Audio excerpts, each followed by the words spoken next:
കേരളത്തെ മുഴുവൻ ഞെട്ടിച്ച ഒരു കൊലപാതകമായിരുന്നു ടി.പി. ചന്ദ്രശേഖരന്റേത്. CPM-ന്റെ ഒത്താശയോടെ നടന്ന കൊലപാതകമാണത്. അന്ന് പാർട്ടി സെക്രട്ടറി കൂടിയായ പിണറായി വിജയൻ പറഞ്ഞത് കുലം കുത്തി എന്നും കുലം കുത്തിയാണ് എന്നാണ്. അന്ന് ടി.പി.യുടെ കുടുംബത്തിന് തണലായി നിന്നത് VS അച്യുതാനന്ദനായിരുന്നു. എന്നാൽ ഇപ്പോൾ ഞെട്ടിക്കുന്ന ഒരു ഗൂഢനീക്കമാണ് ടി.പി.യെ കൊന്ന പ്രതികളുമായി CPM നടത്തുന്നത്.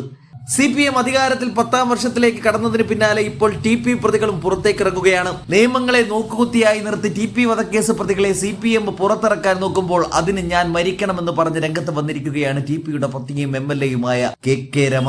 ജയിൽ വകുപ്പ് കൈകാര്യം ചെയ്യുന്നത് മുഖ്യമന്ത്രി പിണറായി വിജയനാണ്. അതുകൊണ്ട് തന്നെ ടി.പി. കേസിലെ പ്രതികളെ വിട്ടയക്കാൻ CPM-ന് വലിയ പാടൊന്നുമില്ല. എന്നാൽ തന്റെ ഭർത്താവിനെ വെട്ടിഞ്ഞുറുക്കിയവരെ പുറത്തിറക്കാൻ നോക്കിയാൽ നേരിടുമെന്ന് KK രമ പറഞ്ഞു.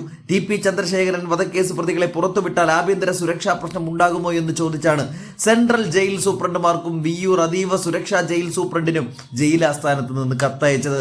ഇതിന് പിന്നാലെയാണ് രണ്ടും കൽപ്പിച്ച് KK രമ ഇറങ്ങുന്നത്. പ്രതികളെ പുറത്തുവിട്ടാൽ സുരക്ഷാ പ്രശ്നം ഉണ്ടാകുമോ എന്നറിയേണ്ടത് ജയിൽ സൂപ്രണ്ടുമാർക്കല്ലല്ലോ എന്ന് KK രമ ചോദിക്കുന്നുണ്ട്. ഇതറിയാൻ സാധിക്കുന്നത് ഇവിടുത്തെ പോലീസ് മേധാവികൾക്കാണല്ലോ. ഇതും രമ കൂട്ടിച്ചേർക്കുന്നുണ്ട്. തനിക്കിതിൽ വലിയ അത്ഭുതം തോന്നുന്നില്ല. കാരണം പല പ്രാവശ്യം ഇത്തരം നടപടികൾ നമ്മൾ കണ്ടു കഴിഞ്ഞു എന്നും KK രമ പറയുന്നുണ്ട്. KK രമയുടെ പ്രതികരണം ഒന്ന് കണ്ടു നോക്കാം. വളരെ നിഗൂഢമാണ് ഇത്. എന്തിനാണ് ഇപ്പം ഇങ്ങനെ ഒരു കത്ത് എന്നത് സംബന്ധിച്ച് നമുക്ക് വളരെ നന്നായിട്ട് അറിയാം. എന്നെ സംബന്ധിച്ച് അതിലൊരു തർക്കവും ഇല്ല. ഒന്ന്, പിണറായി സർക്കാരിന്റെ കാലത്ത് തന്നെ ഈ ഗവൺമെന്റ് ഒഴിയുന്നതിന് മുന്നേ ഇവരെ വിട്ടയക്കണം എന്നുള്ളത് ഇവരുടെ ഒരു തീരുമാനമാണ്. അതിനുള്ള പല വഴികൾ അവർ തേടുകയാണ്.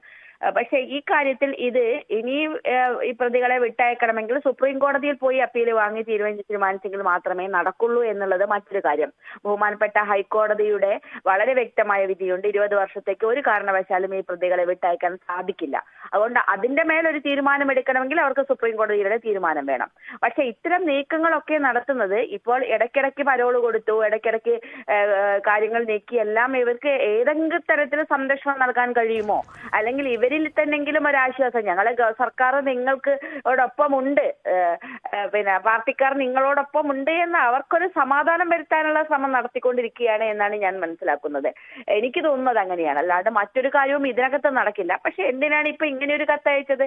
ജയിൽ മേധാവി എന്തിനാണ് എല്ലാ ജയിൽ അധികാരികൾക്കും അത്തരത്തിലൊരു കത്ത് വിടേണ്ട ഒരു ആവശ്യം എന്താണ് ഇപ്പം? എന്താണ് ഇതിന്റെ പിന്നിലുള്ള അജണ്ട? എന്താണ് ഇവരിത് ആലോചിക്കുന്നത്? വളരെ നിഗൂഢമാണ് ഈ കാര്യങ്ങളെല്ലാം. കാരണം അത് ഒറ്റ കാര്യമേ വ്യക്തമാക്കുന്നുള്ളൂ. ഇതിലൊക്കെ ഈ ഭരണകൂടത്തിന് ഈ പ്രതികളോടുള്ള താല്പര്യം, ഈ പ്രതികളെ സംരക്ഷിക്കേണ്ടതിന്റെ ഉത്തരവാദിത്തം, ഈ പ്രതികളോടൊപ്പം നിൽക്കേണ്ടതിന്റെ ബാധ്യത, ഇതൊക്കെ വളരെ വ്യക്തമായിട്ട് മനസ്സിലാക്കുന്ന ഓരോ സന്ദർഭങ്ങളാണ് ഇതൊക്കെ എന്നാണ് എനിക്ക് തോന്നുന്നത്. നമുക്ക് കഴിഞ്ഞ ദിവസം കണ്ടില്ലേ, 46 ദിവസമാണ് TK രജീഷ് എന്ന് പറയുന്ന ഈ കേസിലെ പ്രധാനപ്പെട്ട പ്രതിയെ സുഖചികിത്സയ്ക്ക് വേണ്ടി, ആയുർവേദ ചികിത്സയ്ക്ക് വേണ്ടി 46 ദിവസം വിട്ടയച്ചിരിക്കുകയാണ്. ഇപ്പം കണ്ണൂർ ആശുപത്രിയിലാണ് അദ്ദേഹം ഉള്ളത്. എന്താണ് സുഖചികിത്സ നടത്തേണ്ട ഒരു സ്ഥിതിവിശേഷം ഒരു ജയിൽ പുള്ളിക്ക് ഉണ്ടായിരിക്കുന്നത്? എന്ത് അടിസ്ഥാനത്തിലാണ് ജയിൽ സൂപ്രണ്ട്, അവിടെ വേണു എന്നോ മറ്റോ പറയുന്ന ജയിൽ സൂപ്രണ്ടാണ് ഇതിന് എല്ലാവിധ ഒത്താശയും ചെയ്തു കൊടുക്കുന്നത് എന്നാണ് ഞാൻ മനസ്സിലാക്കുന്നത്.